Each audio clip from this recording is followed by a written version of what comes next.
سلام علیکم. یک قصه نوبتی پیشنهاد شما میکنم درباره حافظا. یک زنه که حافظ گسترال میره یگان دولت دیگه خلق میبیوه جمع میشه زلده همش تگیان کارو بار رفته دویجوخ رفته سته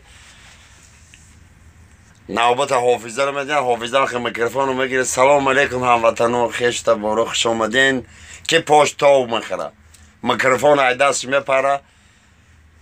دیگه پروپر میشه یک تاش میکروفون میگیره برادر اینجا نیستی ورج هم خب خیلی ورج نیستی اقلا میدبرد نیستی هم خب یا تو میخواد گفته اکا میدبرد نیستی ورج نیستی یا ویترینر هستی میشه گفته میشه بیا اینجا بیا ویترینر میروی حافظ به تختی پوش در منبر سودگی ایچ میخواه در میکنه نه ایچ میخواه در میکنه نه ایچ میخواه در میکنه وای وای وای وای وای دکتر در بود این ویترینر کو ایچ در میکنه وای وای وای دکتر وای وای وای وای وای دکتر چی بگه آن تگام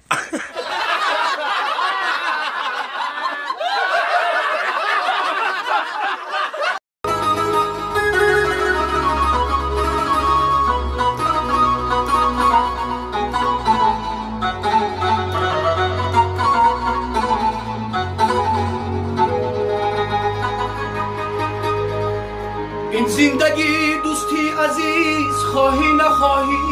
بگذرد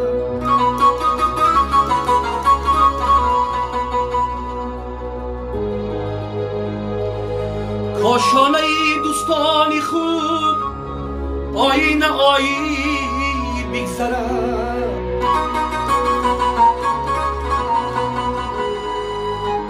در زندگی همراهی دوست مانی نمانی بگذرد قدری همه یارانی خود دانی ندانی بگذرد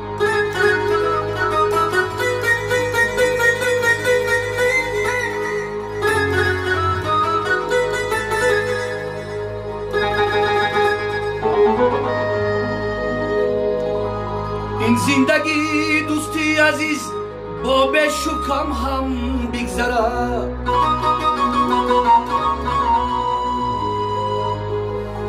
با دوستان با دشمنان با شادی و غم بگذرد با دوستانی عاقلت شیرین و مرهم بگذرد با دشمنانی جاهله با دیده اینم بگذرده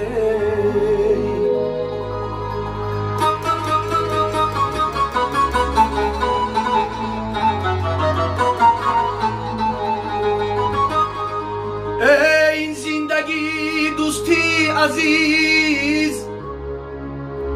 خواهی نخواهی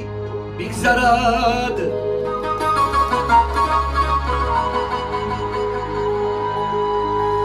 مهر و محبت در دلت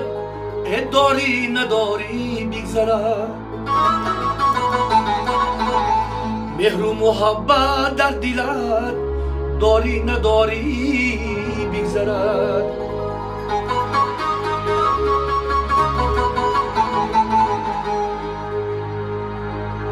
گر آدمی و عاقلی معنای این بیت را بدان